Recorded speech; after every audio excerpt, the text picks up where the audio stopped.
여의도 사람들의 속내와 사건 뒷이야기까지 속속들이 파헤쳐보는 시간이죠. 정치 프로파일링. 최재성 전 청와대 정무수석, 이해훈 전 의원 두 분과 함께합니다. 어서 오세요. 안녕하세요. 네, 안녕하세요. 지금 유튜브로 영상이 생중계되고 있습니다. 유튜브에 표창원의 뉴스 하이킥을 검색하셔서 들어오시면 되고요. 실시간으로 남겨주시는 댓글도 저희들이 다 확인을 하고 있으니까 많은 참여 부탁드리겠습니다.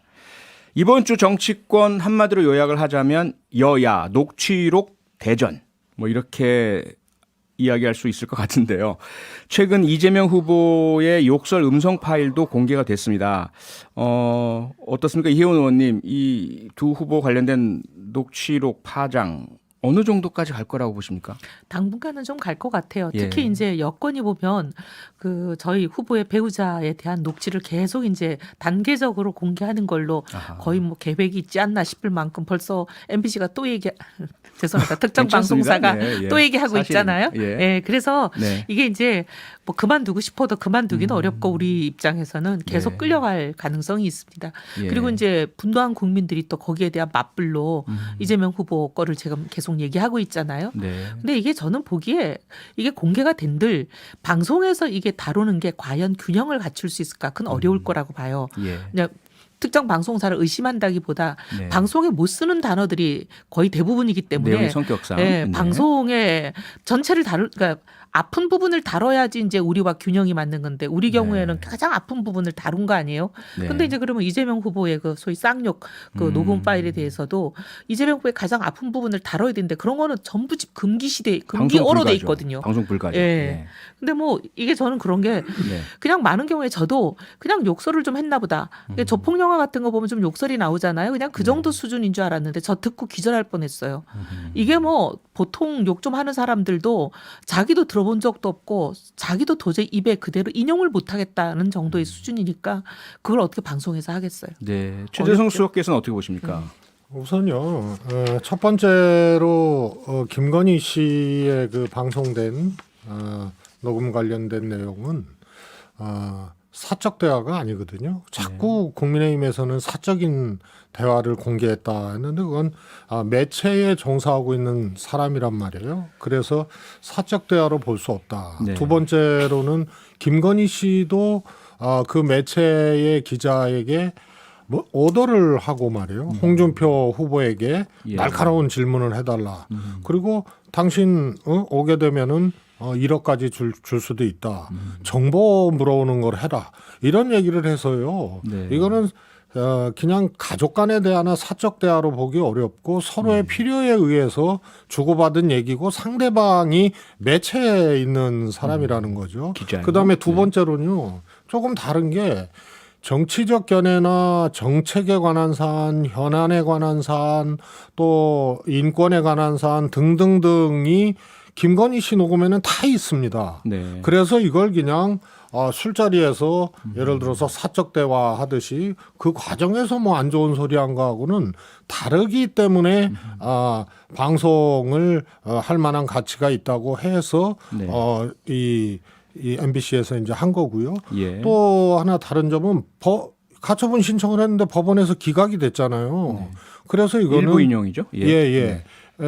이 방영을 해도 좋다는 것을 이 법원에서 이미 판결을 했기 때문에 완전히 질이 다른 경우고요. 네. 이재명 후보의 경우에는 아주 간명합니다. 이재명 후보도 수차례 사과를 했고요. 네.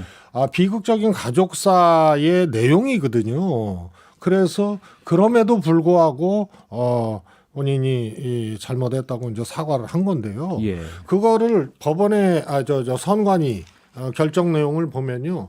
전 분량을 틀으라고 한 이유가 있습니다. 예.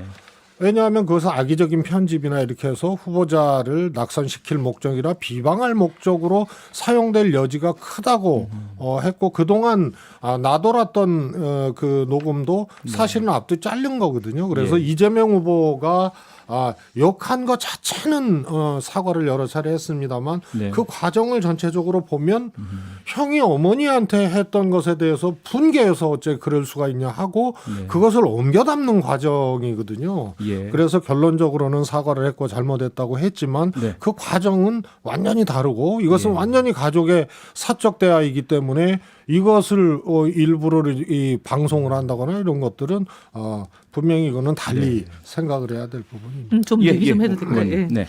먼저 사적 대화다 아니다. 이거에 대해서 시작은 어떤 매체의 기자라고 시작을 했지만 이게 예. 이제 53차례 정도 이제 어떻게 보면 사람의 관계라는 것은 딱 고정된 게 아니라 이게 변하는 거잖아요. 네. 근데 중간에 이 사람이 하는 거 보면은 자기 뭐 직장 옮기는 문제도 의논하고 어땠으면 좋겠냐. 이건 완전히 개인적인 사적 관계로 전환한 상태에서 한 얘기들이기 때문에 네. 인터뷰와 인터뷰이가 한 얘기가 아니에요. 그리고 인터뷰가 전제도 아니었고 그렇기 때문에 이건 지극히 사적인 대화라고 볼 수밖에 없는 게 정상이고 그러니까 오히려 법원도 보면 일부 인용했다 그러는데 아닙니다. 9개 꼭지 중에 2개만 허용하고 7개를 불허했는데 어떻게 이게 일부의 인용입니까? 사실 대부분 안 된다고 그걸 금지한 일부 거죠. 일부는 아니 일부인데 전부가 아니니까 아니, 일부죠. 일부인데 이제 일부인데 마치 예. 그렇게 얘기하면 아주 극히 일부라는 듯한 뉘앙스를 풍기기 때문에 예. 그거에 대해서 좀 짚어야 되고 세 번째 이재명 후보는 이제 그 본인 형수에 대해서 쌍욕한 거에 대해서 사과했다 그러시는데 이걸 제대로 된 사과라고 저는 보기가 어렵다고 봅니다.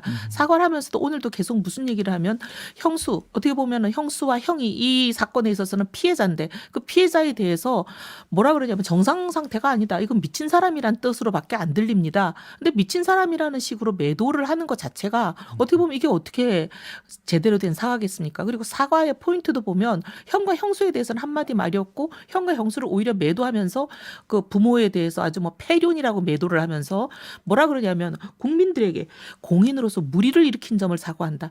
이거 보면 제대로 된 사과라고 보기가 어렵습니다. 네. 눈물을 아무리 글썽이셔도 이게 이제 사과의 진정성이 있다고 보기는 어렵죠. 네. 최재성 수석님. 예, 거듭 말씀드리지만요. 네. 공인으로서 욕설을 한 부분에 대해서는 분명히 사과를 했고요. 네. 저도 개인적으로 이재선 씨에 대해서 좀 알고 돌아가신. 그러세요. 예. 그리고 또 지금 큰 형님께서 과정을 얘기를 했잖아요. 네. 성남시장 공천을 자기한테 줘라.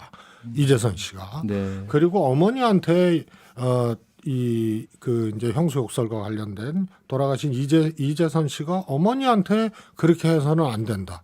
하지 말아야 될 욕을 어머니한테 했고 네. 그게 이재명 후보에게 하나의 그 분노를 사게 된 네. 과정이었다는 것을 형이 최근에 좀 안 하던 인터뷰를 해서 예. 설명을 했고요.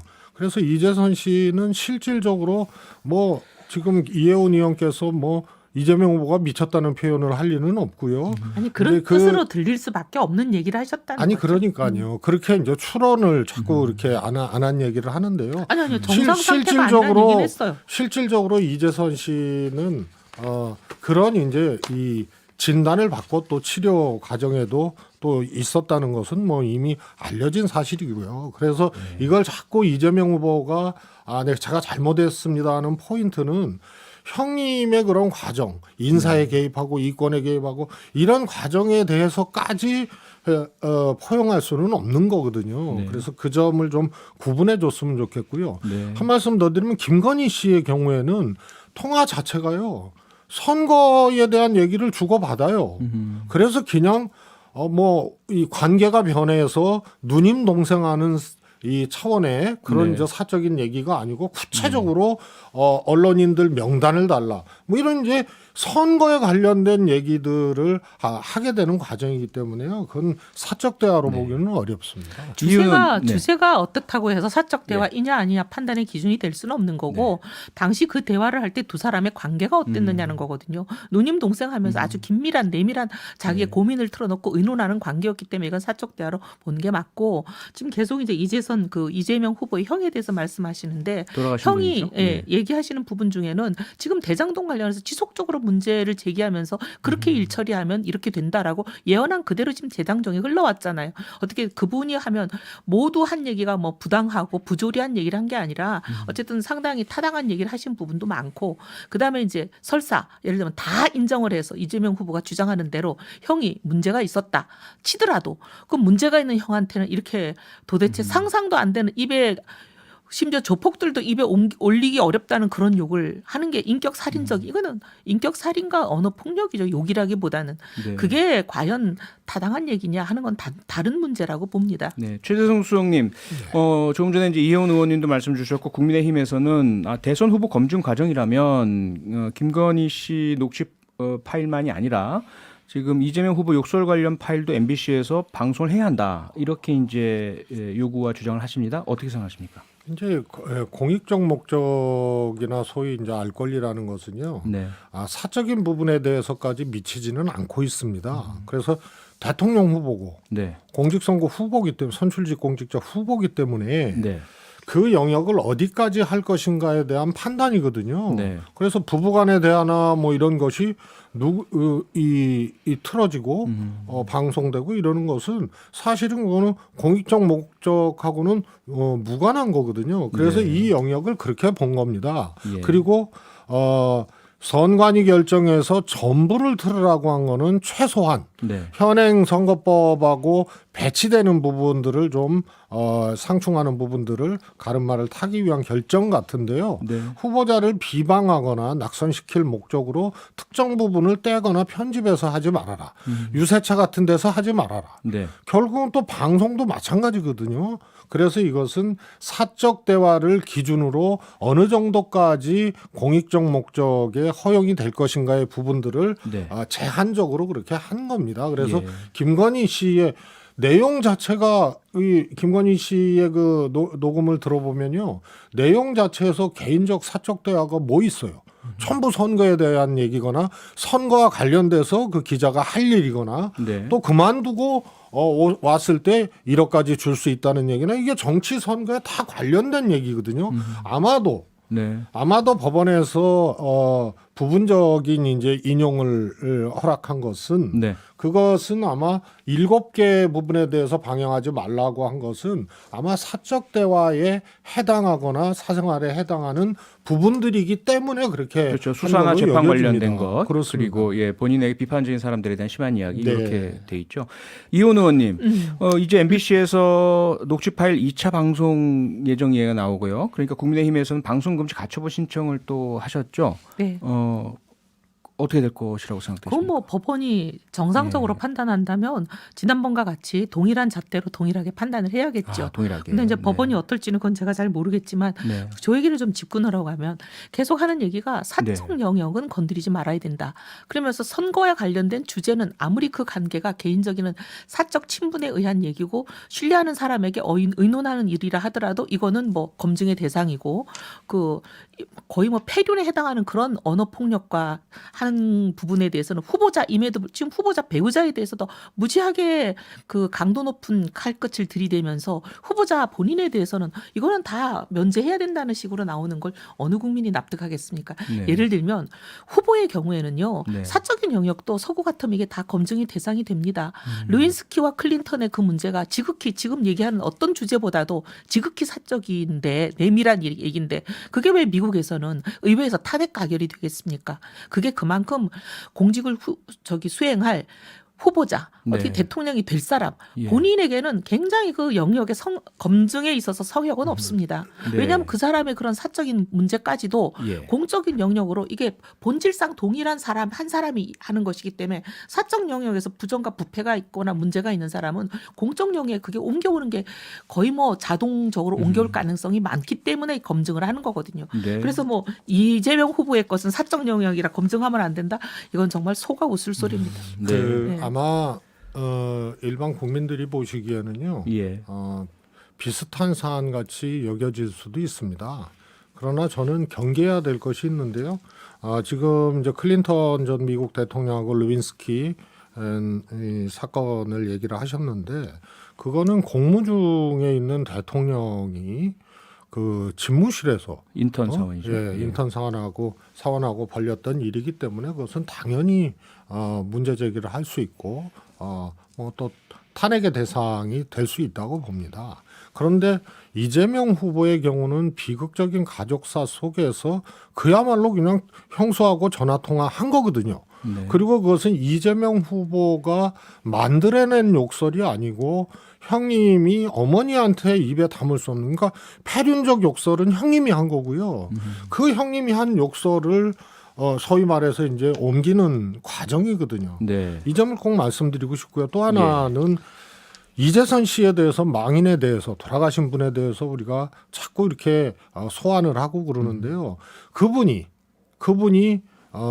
정의롭고 또 옳은 일을 하고 또 이재명 후보, 그러니까 서로의 어머니에게, 네. 돌아가신 어머니에게 살아 계실 때 그렇게 입에 담지도 못할 패륜적인 욕설까지 한 분인데 그걸 마치 이재명 후보를 공격하기 위해서 그분을 정의롭게 소환하고 그야말로 측은하게 소환하고 예. 이런 것은 저는 도를 넘는 거라고 생각을 합니다. 그래서 이재명 후보가 사과한 부분은 네. 법률적 기준이나 다른 어떤 기준이 아니고 공직 후보로서, 공인으로서의 도덕적 부분, 넘지 말아야 될, 하지 말아야 될 욕설까지 하게 된 것을 네. 사과를 한 거라는 점을 분명히 말씀을 드리고 싶습니다. 네네. 자, 간단히만 하고 넘어갈게요. 간단히만 듣고 다음 법적 주제로 기준 넘어가겠습니다. 아니고 예. 도덕적으로 했다. 네. 아니 지금 뭐 예를 들면 형수에게 욕설한 게 불법이라고 얘기하는 사람은 아무도 없습니다. 공직자의 도덕적 검증을 하는 건데, 그리고 아까 네. 클린턴 얘기도 뭐 집무 시간에 집무실에서, 근데요 미국의 경우에 이제 뭐 후보라고 얘기를 하겠습니다. 그 사람은 그냥 자기가 프라이빗한 공간에서, 굉장히 개인적인 공간에서 젊은 여성을 무릎에 앉힌 사진 한 장으로 그냥 그 자리에서 낙마했습니다. 그러니까 이게 뭐 집무 시간이냐 집무실이냐 이런 거하고 상관없는 개인의 내밀한 도덕성 문제도 공직자에게는 굉장히 연관이 있다. 그렇기 때문에 검증한다. 그렇게 네. 말씀드리겠습니다. 네, 대장동 의혹으로 넘어가겠습니다. 오늘 김만배 씨와 정영학 회계사 간의 대화 녹취록 내용 일부가 언론을 통해서 공개가 됐는데요. 소위 말하는 50억 클럽, 로비 대상 명단, 그리고 금액 배분 계획까지 이렇게 알려지고 있습니다. 최재성 수석님, 이 소식 어떻게 들으셨습니까? 그 전부터 뭐 이렇게 참 수사 과정도 네. 서로가 부실하다 그러고 네. 막 이러잖아요, 양당이. 예. 근데 이 사건은 뭐 하여튼 해석을 어떻게 하든 주장을 어떻게 하든 돈이 흘러간 곳, 이곳이 어디냐가 초점인데요. 네. 공교롭게도 50억 클럽은 사실 이재명 시장이나 또 이재명 시장이 몸담고 있는 정당이나 여기하고 무관한, 오히려 거꾸로 반대쪽의 분들이 이 사업을 진행했고 이 진행하면서 50억 클럽에 해당하는 사람들도 거의 또 공교롭게도 이제 박근혜 정부 때 뭐 민정수석을 한 사람이라든가 곽상도 의원이라든가 이런 분들이란 말이에요. 그런데 여기서 하나 꼭 밝혀져야 되고 주목할 점은 네. 그냥 50억을 주지는 않거든요. 5천만 원 5억도 아니고 50억을 줬단 말이에요. 예.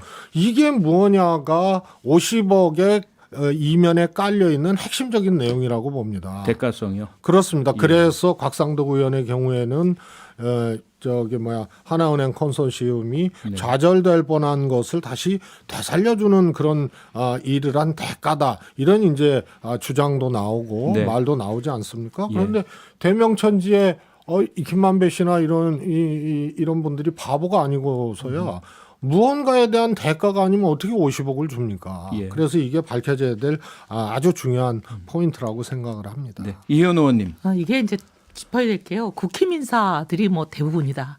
절대 그렇지가 않습니다. 첫째, 이제 50억, 이게 이제 6명이잖아요. 네. 300억. 지금 1조 6천억 정도의, 어떻게 보면 민간업자에게 부당하다고 국민들이 생각하는 폭리가 돌아간 사업에 300억을 국힘 인사가 다 가져갔다고 한들, 이게 지금 몸통과 깃털로도 비교하기가 어려운, 몸통은 딴 데 있는 건데 그 수사는 안 하고 변중반 올리는 거고요. 네. 그럼 300억을 놓고 보겠습니다. 6명 중에 예. 국힘 인사다라고 주장할 수 있는 거 곽상도 의원 국힘 인사죠. 근데 이제 최재경 의원, 박근혜 정부 시절에 민정수석이니까 국힘 인사라고 할 수 있습니다. 예. 그런데 나머지를 보겠습니다. 김수남 검찰총장, 권순일, 그리고 박영수는요, 특검이 저 박지원 씨 쪽에서, 추천을 했죠. 그리고 예. 박근혜를 잡으라고 보낸 특검인데 어떻게 이 사람이 국민의힘의 인사가 됩니까? 그런 말도 안 되는 곡하가세는 정말 지양이 돼야 되고요. 네. 그다음에 여기 보면 아까 이제 공짜가 어디 있겠느냐. 정말 저는 그렇게 생각합니다. 공짜 예. 있을 리가 없습니다. 1, 2푼도 아니고 50억이나 줬는데. 그럼 여기서 제일 주목해야 될 사람은 권순일이에요. 권순일이라는 사람이 경영의 전문성도 없는데 경영 고문이라는 이름을 달고 무슨 일을 했길래 이 사람이 돈을 받겠습니까? 그럼 바로 직전에 있었던 이재명 후보 본인의 무죄 판결 다 유죄로 생각하고 있었던 판결 대법원에 가서 뒤집히면서 대법원에서 뒤집힐 때도 이분 한 분이 거의 어떻게 보면 캐스팅 보트를 거의 사실상 던져가지고 그렇게 된 거 아니에요? 그 희한한 숨쉴 만한 공간이는 그 공간이라는 그 이론 그 자료 자체도 인터넷에 공개돼야 되는데 사실 연구관들에게도 잘 안 주고 굉장히 수상쩍은 게 많은 분인데 이분이 50억을 받았으면 그게 바로 무죄 재판 거래를 의심할 수밖에 없는 대목 아니냐 이렇게 보는 거죠. 네. 하나의 일로 갖고 자꾸 예.